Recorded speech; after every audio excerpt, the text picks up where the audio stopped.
ನೋಡಿ strike rate ಬಗ್ಗೆ ನಾನು ಹೇಳ್ತೀನಿ. ಸ್ಟ್ರೈಕ್ ರೇಟ್ ನಲ್ಲಿ ನೀವು 101 ಲೆಕ್ಕ ಹಾಕಿದಾಗ 83 ಅಂದ್ರೆ 83ಕ್ಕಿಂತ ಜಾಸ್ತಿ 1% ಜಾಸ್ತಿ ಕೊಡಬೇಕು.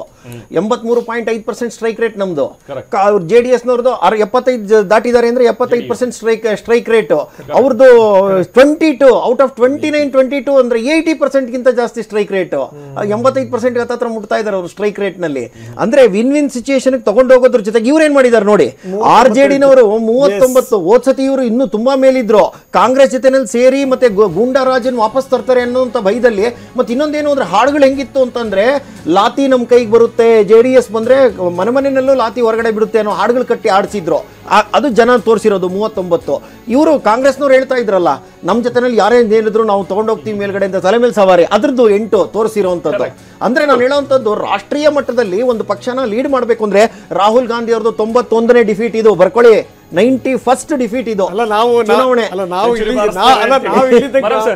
ಇಲ್ಲಿ ತನಕ ಈ ಟ್ರಂಪ್ ಸ್ಟೇಟ್ಮೆಂಟ್ ಅಷ್ಟೇ ಎಣಿಸ್ತಾ ಇದ್ವಿ. ಈಗ ನೀವು ಇದನ್ನ ಚೆನ್ನಾಗಿ ಎಣಿಸ್ಕೊಂಡಿದೀವಿ. ರಾಹುಲ್ ಗಾಂಧಿ ಚೆನ್ನಾಗಿ ಎಣಿಸಿರಿ ನೀವು. ಮತ್ತೆ ರಾಹುಲ್ ಗಾಂಧಿ ಅವರು ಭಾರತದ ಎಕಾನಮಿ ಬಗ್ಗೆ ಮಾತನಾಡುವಾಗ ಡೆಡ್ ಎಕಾನಮಿ ಅಂತ ಟ್ರಂಪ್ ಹೇಳಿದ್ದನ್ನ ಗಿಳಿಪಾಠ ಹೇಳ್ದಂಗೆ ಹೇಳ್ತಾರೆ. ಎಷ್ಟು ಸರಿ? ಹೌದು ಸರ್. ಈಗ 186 ಕ್ಷೇತ್ರಗಳಲ್ಲಿ NDA ಮುಂದಿದೆ, 186. ಇನ್ನು ಮಹಾಗಠಬಂಧನ್ 54ಕ್ಕೆ ಇಳಿದಿದೆ ನೋಡಿ. 106 ತಲುಪಿತ್ತು, 106ರಿಂದ 54. ಅದರಲ್ಲಿ RJD 75 ಗಡಿಯನ್ನು ದಾಟಿತ್ತು. RJD ಕಳೆದ ಬಾರಿ ಅದು ಬಂದಿದ್ದು ಕೂಡ 75, ನಾವು ಹೇಳಿದ್ವಿ 75 ಮುಟ್ಟಿಬಿಡ್ತು. ಕಳೆದ ಬಾರಿ ಬಂದಿದ್ದು ಕೂಡ ಅಷ್ಟೇ, ಅದನ್ನು ದಾಟಿ ಮುಂದಕ್ಕೆ ಹೋಗ್ತಾ ಇದೆ ಅಂತ ಇಲ್ಲ, ಅದರ ಸಂಖ್ಯೆ ಗಣನೀಯ ಕಡಿಮೆ ಆಗ್ತಾ ಇದೆ. 39ಕ್ಕೆ ಬಂದಿದೆ. ಇನ್ನು ಕಾಂಗ್ರೆಸ್ ಅತ್ಯಂತ ಹೀನಾಯ ಪ್ರದರ್ಶನ, ಅತ್ಯಂತ ಹೀನಾಯ 8 ಕ್ಷೇತ್ರಗಳಲ್ಲಿ ಕಾಂಗ್ರೆಸ್ ಮುನ್ನಡೆಯನ್ನು ತೋರಿಸ್ತಿರುವಂಥದ್ದು. ಆದರೆ ಈ ಕಡೆಗೆ NDA 186, BJP 83, ಮೊದಲು JDU ಮುಂದಿತ್ತು, ಈಗ BJP ಮುಂದಿದೆ 75 ಕ್ಷೇತ್ರಗಳಲ್ಲಿ. ಸೊ ಇದು ಸಂಗತಿ. ಏನು ಹೇಳ್ತಾ ಇದ್ರಿ? ಕಾಂಗ್ರೆಸ್ ಕರೆಕ್ಟ್. ಈ ರಿಸಲ್ಟ್ ಬರಲಿಕ್ಕೆ ಅವರ ಅವನತಿಗೆ ಕಾರಣ ಹಿಲ್ ಟ್ರೀಟ್. ಫಸ್ಟ್ ಮಾಡೋದವ್ರು ಹಿಲ್ ಟ್ರೀಟ್. ಒಂದು ಪಕ್ಷದ ಒಳಗಡೆ ಇರೋರಿಗೆ ಮತ್ತೆ ಪಕ್ಷದ ಜೊತೆ ಬರುವವರಿಗೆ ಇಬ್ಬರಿಗೂ ಹಿಲ್ ಟ್ರೀಟ್ ಮಾಡ್ತಾರೆ. ಈಗ ಕಳೆದ 2 ವರ್ಷದಲ್ಲಿ ದೊಡ್ಡ ದೊಡ್ಡ ರಾಜ್ಯ, ಮಧ್ಯಪ್ರದೇಶ ಇರ್ಬೋದು, ರಾಜಸ್ಥಾನ ಇರ್ಬೋದು, ಮಹಾರಾಷ್ಟ್ರ ಇರ್ಬೋದು, ಛತ್ತೀಸ್ಗಢ, ಇವೆಲ್ಲ ಚುನಾವಣೆಗಳಲ್ಲಿ ನೋಡಿ, ಅಲ್ಲಿ ಸಚಿನ್ ಪೈಲಟ್ಗೆ ಅವ್ರಿಗಾದಂಥ ಮೋಸ, ಸಿಂಧಿಯಾ ಅವ್ರಿಗಾದಂಥ ಮೋಸ ಇವೆಲ್ಲ. ಅದೇ ನಾನು ಈಗ ಅದನ್ನೇ ಹೇಳ್ತಿರೋದು. ಈಗ ಅದು ಹೇಳಿ ಬರ್ಬೇಕಲ್ಲ. ಹಾಗಾಗಿ ನಾನು BJP ಜೊತೆ ಇದ್ದೀವಿ ಅಂದಾಗ ಕಾಂಗ್ರೆಸ್ನ ವಿರೋಧಿಸ್ತಿಲ್ಲ. ಬಿಜೆಪಿ ಜೊತೆ ಇದ್ದೀವಿ ಅಂದಾಗ ಕಾಂಗ್ರೆಸ್ನ ವಿರೋಧಿಸ್ತಿಲ್ಲ ನೋಡಿ. ಒಂದೊಂದು ಈಗ ಅಗ್ರೆಸಿವ್ ಕ್ಯಾಂಪೇನ್ ಹೋಗ್ಲಿಲ್ಲ, ಅಲ್ಲಿ ಎಲ್ಲೂ ವಿರೋಧ ಪಕ್ಷವಾಗಿ ಅವರು ಒಂದು ಅಗ್ರೆಸಿವ್ ಆಗಿ ತೋರಿಸ್ಲಿಲ್ಲ ಬಿಹಾರಲ್ಲಿ. ಮತ್ತಿನ್ನೊಂದು ವೋಟ್ ಚೋರಿ ಮಾಡಿದ್ರು. ಎಲ್ಲಿಂದ ಸ್ಟಾರ್ಟ್ ಮಾಡಿದ್ರು ಸರ್? ಕರ್ನಾಟಕದಿಂದ ಮಾಡಿದ್ರು. 137 ಕ್ಷೇತ್ರ ಕೊಟ್ಟುಬಿಟ್ಟು ಕರ್ನಾಟಕದಿಂದನೇ ಇವ್ರು ವೋಟ್ ಚೋರಿ ಮಾಡಿದ್ರೆ ಬಹುಶಃ ಇವ್ರೇನೋ ಸೋತಿದ್ರೆ ಮಾಡ್ಬೋದಾಗಿತ್ತು ಅನ್ನೋದು. ಇವತ್ತು ನಾನು ಯಾವಾಗಲೂ ಹೇಳ್ತಿರ್ತೀವಿ, ಯಾವುದೇ ಚರ್ಚೆಯಲ್ಲಿ ಹೇಳ್ತೀವಿ, ವೋಟ್ ಚೋರಿ ಆಗಿದ್ರೆ ಶಾಸಕರು ಸ್ಥಾನದ ಆಕಾಂಕ್ಷಿಗಳು ಒಂದು 25-30 ಕೋಟಿ ದುಡ್ಡು ಇಟ್ಕೊಂಡು ಯಾವುದೋ ಒಂದು ಸಾಫ್ಟ್ವೇರ್ ತಗೊಂಡು ಬಂದು ನನಗೂ ಅದೇನು ಜನರಿಗೆ ಏನು ಕೊಡೋದು ನಿಮಗೆ ಕೊಟ್ಬಿಡ್ತೀನಿ, ಗೆಲ್ಸ್ಕೊಟ್ಬಿಟ್ರಪ್ಪ ಅಂತ ಹೇಳ್ತಿದ್ರು. 3 ಬೈ ಎಲೆಕ್ಷನ್ ಅವರೇ ಗೆದ್ರು. ಚನ್ನಪಟ್ಟಣ, ಶಿಗ್ಗಾವಿ, ಸಂಡೂರು. ನಾವು ಯಾರು ಹೇಳಿಲ್ಲ ಸರ್ ವೋಟ್ ಚೋರಿ ಬಗ್ಗೆ ಹೇಳಿಲ್ಲ.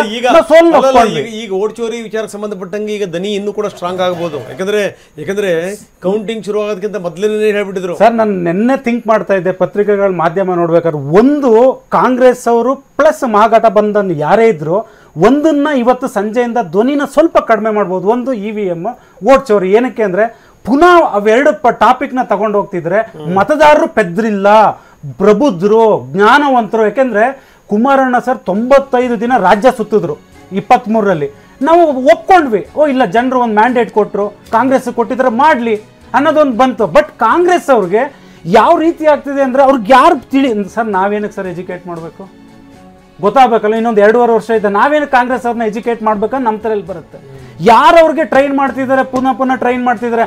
ಅದು ಬಂದು ಕರ್ನಾಟಕದಲ್ಲೇ ವೋಟ್ ಚೋರಿ ಬಗ್ಗೆ ಮಾತಾಡ್ತಾರೆ, ಕರ್ನಾಟಕದ ಬಗ್ಗೆನೇ EVM ಬಗ್ಗೆ ಮಾತಾಡ್ತಾರೆ. ಹಾಗಾಗಿ ಇವತ್ತು NDA ಅವರು ಮುಸಲ್ಮಾನ ಒಂದು ಅಲ್ಪಸಂಖ್ಯಾತರಿಗೂ 3% ಸೀಟ್ಗಳನ್ನ ಕೊಟ್ಟಿದ್ದಾರೆ. ಹಾಗಾಗಿ ಬಿಹಾರಲ್ಲಿ ಈ ಬಿಹಾರ್ ಚುನಾವಣೆ ಅಂತೂ ಸರ್ 2028ಗೆ ಕರ್ನಾಟಕದ ಚುನಾವಣೆ ದಿಕ್ಸೂಚಿ ಸರ್. ನಾವು ಕಲ್ತ್ಕೊಳ್ಳೋದು ತುಂಬ ಇದೆ. ಹೇಗೆ BJP ಮತ್ತು JDS ಹೊಂದಾಣಿಕೆಯಲ್ಲಿ ಹೋದ್ರೆ ಯಾವ ರೀತಿ ಕಾಂಗ್ರೆಸ್ನ ಕಟ್ಟಾಕ್ಬೋದು ಅನ್ನೋದು ಈ ಬಿಹಾರ್ ಚುನಾವಣೆ 100ಕ್ಕೆ 100ರಷ್ಟು. ಈಗ ಮುಳುವಾಗಿರುವಂತದ್ದು ಈ ಜಂಗಲ್ ರಾಜ್. ಪ್ರತಿ ಭಾಗದಲ್ಲೂ ಕೂಡ ಅವ್ರು ಹೋದಾಗ ಪ್ರಚಾರಕ್ಕೆ ಹೋದಂತ ಸಂದರ್ಭದಲ್ಲಿ ಮತ್ತೊಮ್ಮೆ ಜಂಗಲ್ ರಾಜ್ ನೆನಪು ಬಂತ ಅಂತ ಜನರಿಗೆ. ಬಹುಶಃ ಅದು ಕೂಡ ಮುಳುವಾಗಿರ್ಬೋದಾ ಈ ಜಂಗಲ್ ರಾಜ್? ಮೊನ್ನೆ ವೋಟಿಂಗ್ ದಿನ ಒಂದು ಊರೊಳಗೆ ಇನ್ಸಿಡೆಂಟ್ ಆಗ್ತದೆ. ಅಲ್ಲಿ ಹೆಣ್ಮಕ್ಳಿಗೆ ಓಡಿಸ್ತಾರೆ RJD ಕಾರ್ಯಕರ್ತರು. ಸೊ ಅವೆಲ್ಲ ಇಂಪ್ಯಾಕ್ಟ್ ಆಗಿದೆ. ಒಂದು ಇದು ಎಕ್ಸಿಟ್ ಪೋಲ್ಗಳೆಲ್ಲ ಒಂದು ರೀತಿ ಸುಳ್ಳಾಗ್ತಾ ಇದೆ ಅನ್ನಿಸ್ತಾ ಇದೆ. ಯಾಕಂದರೆ ಎಲ್ಲ 160ಕ್ಕಿಂತ ಜಾಸ್ತಿ ಯಾರೂ ಕೊಟ್ಟಿರಲಿಲ್ಲ. ನಿನ್ನೆ 209 ತನಕ ಹೋಗಿದ್ರು. ಸೊ 2010 205ಕ್ಕೆ ಇದ್ದರು. ಸೊ ಅದು ಎಲ್ಲಿ ರಿಪೀಟ್ ಆಗ್ತದೆ ಅಂತ ಅನ್ನಿಸ್ತಾ ಇದೆ ಈಗ ನನಗೆ. ಇನ್ನೂ ಕೌಂಟಿಂಗ್ ಇನ್ನೂ 3, 4, 5, 6 ರೌಂಡ್ ಇರ್ತವೆ.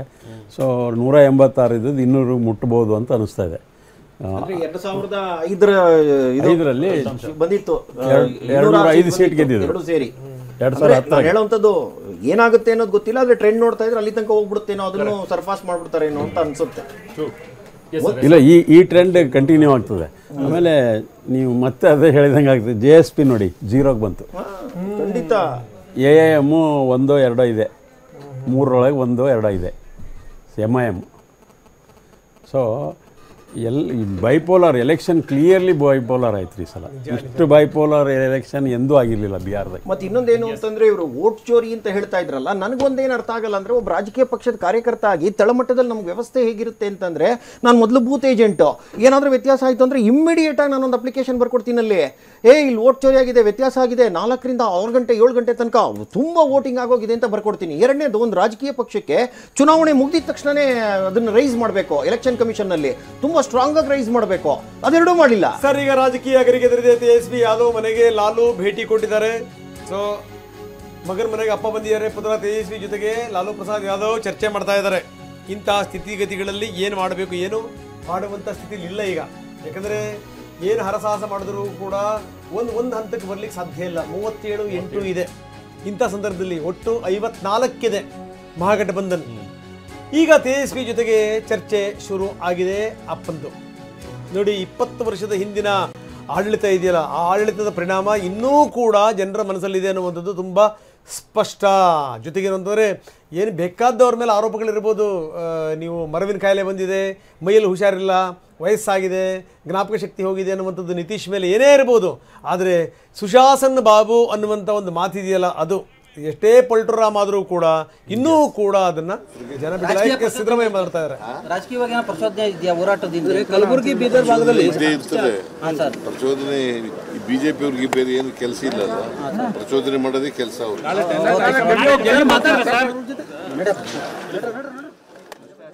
ಹಂಗಿಲ್ಲ. ಎಸ್, ತೇಜಸ್ವಿನಿ ಮೇಡಮ್ ಜಾಯ್ನ್ ಆಗಿದ್ದಾರೆ. ಮೇಡಮ್, ಈ ಟ್ರೆಂಡ್ ಸುಶಾಸನ್ ಬಗ್ಗೆ ಹೇಳಿದ್ರಲ್ಲ, ಜಂಗಲ್ ರಾಜ್ ಬಗ್ಗೆ, ಅಲ್ಲಿ ಆಶ್ಚರ್ಯಕರ ಇನ್ಸಿಡೆಂಟ್ಸ್ ಅಂದರೆ, ಅಲ್ಲಿ ಐರ್ಸ್ ಅಂತ ಒಂದು ಕಮ್ಯುನಿಟಿ ಇದೆ. ಯಾವುದು ಐರ್ ಅಂತೇಳಿ ಅಂದರೆ ಅವ್ರದ್ದು ಮೇನ್ ಅಂದರೆ ಎಮ್ಮೆ ಸಾಕಾಣಿಕೆ, ಎಮ್ಮೆ ಇದು ಮಾಡೋದು, ಡೈರಿ ಫಾರ್ಮಿಂಗ್ ಅವ್ರದ್ದು. ಯಾದವರು ಹಸುಗಳು ಸಾಕೋದು. ಸೊ ಆ ಜಂಗಲ್ ರಾಜ್ ಇದರೊಳಗೆ ಅವರು ಎಮ್ಮೆಗಳೇ ಕದ್ಕೊಂಡು ಹೋಗ್ತಿದ್ರಂತೆ, ಐರ್ಗಳದು. ಸೊ ಐಯರ್ದು ಎನ್ ಬ್ಲಾಕ್ ಐಯರ್ಸು ವಿರುದ್ಧ ಹೋದರು, ಕುರ್ಮಿಗಳ ಜೊತೆ ನಿತೀಶ್ ಕುಮಾರ್ ಜೊತೆ ಸೇರಿದರು over A period of time. So ಈ ಎಲೆಕ್ಷನ್ದಾಗೆ ಐಯರ್ಸು 100% NDA ಕಡೆ ಹೋದರು. ಸೊ ಅವರಿಗೆ ಅದೇ ನೆನಪಾಗ್ತಿತ್ತು, ಎಮ್ಮೆಗಳು ಕಳುವಾಗೋದು ನೆನಪಾಗ್ತಿತ್ತು. ಮಾಸ್ ಬೇಸರು ಮನೆಗೆ ಬಂದು ಎಮ್ಮೆಗಳು ಬಿಟ್ಟು ಜೀವನ ತೊಗೊಂಡು ಹೋಗೋದು, ಜೀವನಾಧಾರ ಅದು. ಅವರು ಎಮ್ಮೆಗಳು ಕಂಪ್ಲೇಂಟ್ ಕೊಡೋಕ್ಕೆ ಯಾರು ಈ ಸ್ಟೇಷನ್ದಾಗ ಕಂಪ್ಲೇಂಟ್ಸ್ ಎಕ್ಸೆಪ್ಟ್ ಮಾಡ್ತಿರ್ಲಿಲ್ಲ. ಸೊ ಈ ಥರ ಜಂಗಲ್ ರಾಜ್ ನೆನಪು ಅವು ಎಲ್ಲಿ ಹೋಗಿರಲ್ಲ. ಈಗ ನಮ್ಮ ಮನೆಗೆ 4 ಎಮ್ಮೆ ತೊಗೊಂಡು ಹೋಗಿದ್ರೆ ಅದು ಮರೆಯಕ್ಕಾಗ್ತದೆ, ಬದುಕಿದ್ರೆ ಅಂತೂ ನೆನಪಿಟ್ಟಿರ್ತೀವಿ. ಅದೇ ಬದುಕಲ್ವಾ ಸರ್?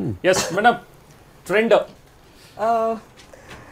ಟ್ರೆಂಡ್ ಬಿಹಾರನ್ನ ಬಲ್ಲವರಿಗೆ ಅಥವಾ ಬಿಹಾರ ರಾಜ್ಯವನ್ನ ಬಿಮಾರ್ ರಾಜ್ಯ ಅಂತ ಕರೆದವರಿಗೆ ಕೇವಲ ಒಂದು ಟರ್ಮ್ ಹಿಂದೆ ಇದೇ ನಿತೀಶ್ ಬಗ್ಗೆ ಬಿಹಾರದ ಎಲ್ಲ ಅವನತಿಗೂ ಕಾರಣ ಅಂತ ಹೇಳಿದ ಪ್ರೈಮ್ ಮಿನಿಸ್ಟರ್ ಇಷ್ಟೊಂದು ವಿಶ್ವಾಸ ಇದ್ದಿದ್ರೆ NDA ಜೊತೆ ಅವರು ಮೈತ್ರಿನೇ ಮಾಡ್ಕೊಳ್ತಿರ್ಲಿಲ್ಲ.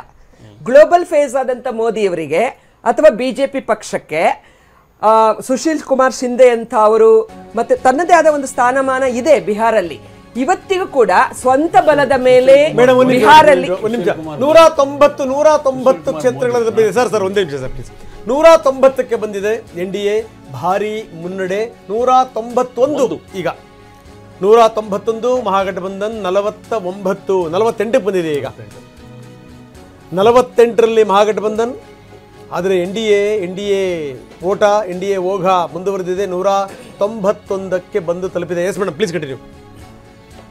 ಅಂದ್ರೆ ಸ್ವಂತಿಕೆ ಮತ್ತು ಸಾಧನೆ ಇದ್ದಿದ್ರೆ, ಒಂದು ಬಿಹಾರಿಗಳ ಬಗ್ಗೆ ಯಾವತ್ತೂ BJPಗೆ ನಂಬಿಕೆನೂ ಇರಲಿಲ್ಲ, ಬಿಹಾರಿಗಳು ಕೂಡ BJPಯನ್ನು ನಂಬಿರಲಿಲ್ಲ ಅನ್ನೋದಕ್ಕೆ ಸುಶೀಲ್ ಕುಮಾರ್ ಮೋದಿ ಅವರು ಅಂತ ನಾವು ನೋಡಿದ್ದೇವೆ. ಕೊಲೀಗಾಗಿ ಆ ಪ್ರದೇಶಕ್ಕೆ ಹೋದಂತ ಅವರು. ಮತ್ತೆ ಸಾಮಾಜಿಕ ಹೋರಾಟಗಳಲ್ಲಿ ಲಾಲು ಪ್ರಸಾದ್, ಮುಲಾಯಂ ಸಿಂಗ್ ಯಾದವ್, ಮತ್ತೆ ಸಿದ್ದರಾಮಯ್ಯನಂತ ಅವರು ಈ ಹೋರಾಟದ ಹಾದಿ ಇದೆಯಲ್ಲ, ಇಟ್ ಇಸ್ ಒಂದು ಶತಮಾನಗಳಿಂದ ಬಂದಂತ ಹೋರಾಟವನ್ನ ಮುಂಚೂಣಿಗೆ ತಂದು ಇವತ್ತಿನ ತನಕ ಜನಮಾನಸದಲ್ಲಿ ಹೀರೋಗಳಾಗಿ ಉಳಿದಿರ್ತಕ್ಕಂಥವ್ರು. ಇಡೀ ಸೆಂಟ್ರಲ್ ಗವರ್ಮೆಂಟು, ಇಡೀ ಒಂದು ಅಧಿಕಾರ ಯಂತ್ರಗಳನ್ನ ಕೈಯಲ್ಲಿಟ್ಕೊಂಡು ನೀವು ಇದೇ ಗ್ಯಾರಂಟಿಗಳನ್ನ ವಿರೋಧ ಮಾಡಿದಂತ ಜನ, ಕ್ಲಾರಿಟಿ ಇರ್ಬೇಕಲ್ಲ ನಿಮ್ಮಲ್ಲಿ. ಹಾಗಾದ್ರೆ ಈ ದೇಶದ ಜನ ಭ್ರಷ್ಟರು ಅಂತ ಹೇಳ್ತಿರೋ, ಅಥವಾ ಅಪೋಸಿಷನ್ ಹೇಳಿದಂತ ಅವರು ಕಷ್ಟದಲ್ಲಿದ್ದಾರೆ, ಕೊಳ್ಳುವ ಶಕ್ತಿ ಇಲ್ಲ, ನಿಮ್ಮ ನೀತಿಗಳಿಂದ ಅವ್ರಿಗೆ ತೊಂದರೆ ಆಗಿದೆ, ನಿಮ್ಮ ದ್ವೇಷ ಮನೋಭಾವನೆಯಿಂದ ಇವತ್ತು ಯಾರಿಗೂ ಶಾಂತಿ ಇಲ್ಲ ಅಂತ ಹೇಳಿದಂತದಕ್ಕೆ ನೀವು ಈಲ್ಡ್ ಆದ್ರೆ ಅನ್ನೋದಕ್ಕೆ ಕೊನೆಯ ಗಳಿಗೆಯಲ್ಲಿ ದುಡ್ಡುಗಳನ್ನು ತುಂಬ್ತಾ ಇರ್ತಕ್ಕಂಥದ್ದು ಕಾರಣ. ಅವ್ರ ಗ್ಯಾರಂಟಿ ಹೇಳಿದ್ರೆ ಅಂದ್ರೆ ನಾವು ಸರ್ಕಾರ ಬಂದ್ರೆ ಕೊಡ್ತೀವಿ ಅಂತ ಅವ್ರು ಆಲ್ರೆಡಿ ಕೊಟ್ಬಿಟ್ರು. ಸರ್ಕಾರದಲ್ಲಿದ್ರು ಅವ್ರ ಹಣ ರಿಲೀಸ್ ರೆಹಮಾನ್ ಈ ರಾಜ್ಯ ತಗೋಬೇಡಿ, ಈ ರಾಜ್ಯ ತಗೋಬೇಡಿ, ಎಲ್ಲಾ ರಾಜ್ಯಗಳಲ್ಲೂ ಫಾಲೋ ಮಾಡಿದ್ದಾರೆ. ತೇಜಸ್ವಿ ಯಾದವ್ ಹಿನ್ನಡೆ. ರಾಘೋಪುರ ಕ್ಷೇತ್ರದಲ್ಲಿ ನೋಡಿ ತೇಜಸ್ವಿಗೇನೆ ಹಿನ್ನಡೆ ಆಗಿದೆ. 1273 ಮತಗಳ ಹಿನ್ನಡೆಯನ್ನ ತೇಜಸ್ವಿ ಕಾತ್ಕೊಂಡಿದ್ದಾರೆ. ಆರ್ಜೆಡಿ ಮುಖ್ಯಸ್ಥ ತೇಜಸ್ವಿ ಯಾದವ್ ಸಿಎಂ ಫೇಸ್. ಒಂದು ವೇಳೆ ಮಹಾಗಠಬಂಧನ್ ಅಧಿಕಾರಕ್ಕೆ ಬಂದ್ರೆ ಸಿಎಂ ಆಗ್ತಾ ಇದ್ದಂತಹ ವ್ಯಕ್ತಿ ಈಗ ರಾಘೋಪುರ ಕ್ಷೇತ್ರದಲ್ಲಿ ತೇಜಸ್ವಿ ಹಿನ್ನಡೆಯನ್ನ ಪಡ್ಕೊಂಡಿದ್ದಾರೆ. ಅದು 1273 ಮತಗಳ ಹಿನ್ನಡೆ. ನಾನು ನೋಡ್ತಾ ಇದ್ದೆ ಡಿಬೇಟ್ ಅನ್ನ, ಕೇಶವ ಪ್ರಸಾದ್ ಜಿ ಅವರು ಅಂಕಿಅಂಶಗಳನ್ನ ಕೊಡ್ತಾ ಇದ್ರು. ಡೆವಲಪ್ಮೆಂಟ್ ಅನ್ನೋದಾದ್ರೆ ಇದೇ ನಿತೀಶ್ ಕುಮಾರ್ ಅವರು ಆರ್ಜೆಡಿ ಜೊತೆ ಮತ್ತೆ ಕಾಂಗ್ರೆಸ್ನ ಒಂದು ಸಮ್ಮಿಶ್ರ ಸರ್ಕಾರದಲ್ಲಿದ್ದಾಗ ಆ ಕ್ರೆಡಿಟ್ ಅನ್ನ, ಆ ಡೆವಲಪ್ಮೆಂಟ್ನ ಸಾಧನೆಯ ಹಾದಿಯ ಕ್ರೆಡಿಟ್ ಅನ್ನ ನಿತೀಶ್ ಕುಮಾರ್ ಅವರು ಯಾರಿಗೆ ಕೊಡ್ತೀರಿ? ನೀವೊಬ್ಬರೇ ಹೇಗೆ ತಗೊಳಕ್ ಸಾಧ್ಯ? ಕ್ಲಾರಿಟಿ ಇರಲಿ.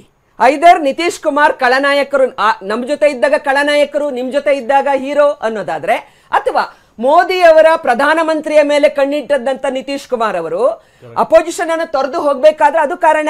ಮತ್ತೆ ಇಡೀ ಅಪೋಸಿಷನ್ ಅನ್ನ ಎಲ್ಲ ಮಹಾನ್ ನಾಯಕರ ಕೈಕಾಲುಗಳನ್ನ ಕಟ್ಟಿ ಹಾಕಿ, ಇದು ಅಭಿಮನ್ಯುವಿನ ಇದು ಅಲ್ಲ, ಚಕ್ರವ್ಯೂಹನೂ ಅಲ್ಲ, ಕಟ್ಟಿ ಹಾಕಿ ಎಲ್ಲಾ ಸರ್ಕಾರಿ ಯಂತ್ರಗಳ, ಎಲ್ಲ ಸಾಂವಿಧಾನಿಕ ಸಂಸ್ಥೆಗಳನ್ನು ದುರುಪಯೋಗ ಮಾಡಿ ಇದನ್ನ ಚುನಾವಣೆ ಅಂತ ನೀವು ಕರೆಯೋದಾದ್ರೆ, ಭಾರತದ ಚುನಾವಣೆಗೆ, ಭಾರತದ ಡೆಮೋಕ್ರಸಿಗೆ, ಭಾರತದ ಹೋರಾಟಗಳಿಗೆ, ಭಾರತದ ಒಂದು ರಾಷ್ಟ್ರೀಯ ಪಕ್ಷಗಳು ಇವತ್ತು ಮತ್ತು ಜನತೆಗೆ 200 ವರ್ಷ ಆಳ್ವಿಕೆ ಮಾಡಿದಂತ ಬ್ರಿಟಿಷ್ನವ್ರನ್ನ ಓಡಿಸೋಕ್ ತಾಕತ್ತಿರೋರಿಗೆ ಇವತ್ತಲ್ಲಿ ಸ್ವಲ್ಪ ಸಮಯ ತಗೊಳ್ಬಹುದು. ಇವತ್ತು ಎಲ್ಲ ಪ್ರಾದೇಶಿಕ ಪಕ್ಷಗಳನ್ನ ಹೆಂಗ್ ನಡ್ಸ್ಕೊಂಡ್ರಿ ನೀವು? ನಿಮ್ ಜೊತೆ ಬಂದ ತಕ್ಷಣ ಅವರು ಶುದ್ಧರಾಗ್ತಾರೆ, ಅಪೋಸಿಷನ್ ಅಲ್ಲಿ ಇದ್ದಾಗ ಅವರು ಖಳನಾಯಕರಾಗ್ತಾರೆ. ಎಲ್ಲ ಒಂದೊಂದು ರಾಜ್ಯ ನಾನು ಹೇಳಕ್ ಹೋಗಲ್ಲ, ಅಮೂಲ್ಯ ಸಮಯ ವ್ಯರ್ಥ ಮಾಡೋದಿಲ್ಲ. ಸೊ ನೀವು ನಿಮ್ಮ ನೋಡಿ ಅಲ್ಲೇ ಈಗ ತೇಜಸ್ವಿ ಯಾದವ್ ಹೇಗೆ ವಿಚಾರಕ್ಕೆ ಒಂದೇ ಒಂದು ಪ್ರಶ್ನೆ ನಿಮಗೆ ಅಷ್ಟೇನೆ. ಅವ್ರ ಜೊತೆಗೆ ಸೇರಿ ಈ ಮತಚೋರಿ ಅಲ್ಲ ಮತಾಧಿಕಾರ ಅನ್ನುವಂತ ರ್ಯಾಲಿಯನ್ನ ಮಾಡಿದಂತವ್ರು ಅದಾದ್ಮೇಲೆ ಸೀಟ್ ಹಂಚಿಕೆ ಬಂದಾಗ ಫೋನೇ ಎತ್ತಲ್ಲ ಅನ್ನೋದನ್ನ ಅವರೇ ಹೇಳ್ತಾರೆ. ಅಂದ್ರೆ ಇಲ್ಟ್ರೀಟ್ ಕಾಂಗ್ರೆಸ್ ಕೂಡ ಮಾಡ್ತಾ ಇದೆ ಅವ್ರ ಜೊತೆಗಿರುವಂತ ರೆಹಮಾನ್ ನೋಡಿ, ಪ್ಲೇಯಿಂಗ್ ಟು ದ ಗ್ಯಾಲರಿ ಸುಲಭ. ಐಡಿಯಾಲಜಿ ಮತ್ತು ಈ ದೇಶದಲ್ಲಿ ರಾಷ್ಟ್ರೀಯ ಪಕ್ಷಗಳು ಭಾರತವನ್ನ ಒಪ್ಪಿಕೊಂಡ ಎಲ್ಲ ಪ್ರಜೆಗಳಿಗೆ ಅವರಿಗೆ ಹಕ್ಕುಗಳನ್ನ ರಕ್ಷಣೆ ಮಾಡುವಂತ, ರಕ್ಷಣೆಯನ್ನ ಕೊಡುವಂತ, ಸುರಕ್ಷಿತ ಭಾವವನ್ನ ಕೊಡುವಂತ ನಂಬಿಕೆ ಇಟ್ಟಿರ್ತಾರಲ್ವಾ. ಮುಸಲ್ಮಾನರನ್ನ ಟಾರ್ಗೆಟ್ ಮಾಡ್ತಕ್ಕಂಥದ್ದು ಭಾರತೀಯ ಪ್ರಜೆಗಳಾಗಿ ಅವರನ್ನ ಯಾವ ಕಾನೂನಲ್ಲಿ ಒಪ್ಪಕ್ಕೆ ಸಾಧ್ಯ? ಮೇಡಮ್ ಒಂದು ನಿಮಿಷ. 243 ಕ್ಷೇತ್ರಗಳಲ್ಲಿ 195 ಕ್ಷೇತ್ರಗಳಲ್ಲಿ ಮುನ್ನಡೆ. ಇದು ಬಹಳ ಗಮನಿಸಬೇಕಾದ ಸಂಗತಿ. 195 ಕ್ಷೇತ್ರಗಳಲ್ಲಿ ಮುನ್ನಡೆಯನ್ನ ಸಾಧಿಸಿರುವಂತ NDA ನೋಡಿ, ಮಹಾಗಠಬಂಧನ್ 45ಕ್ಕೆ ಬಂದು ಇಳಿದಿದೆ. 45 ಮಹಾಗಠಬಂಧನ್ ಆದರೆ ನಾವು ನೋಡ್ತಾ ಇದ್ದೀವಿ 195 ಕ್ಷೇತ್ರಗಳಲ್ಲಿ NDA. ಸೊ ಇದು ಈಗಿನ ವಿವರಗಳನ್ನು ನಾವು ನಿಮಗೆ ತೋರಿಸ್ತಾ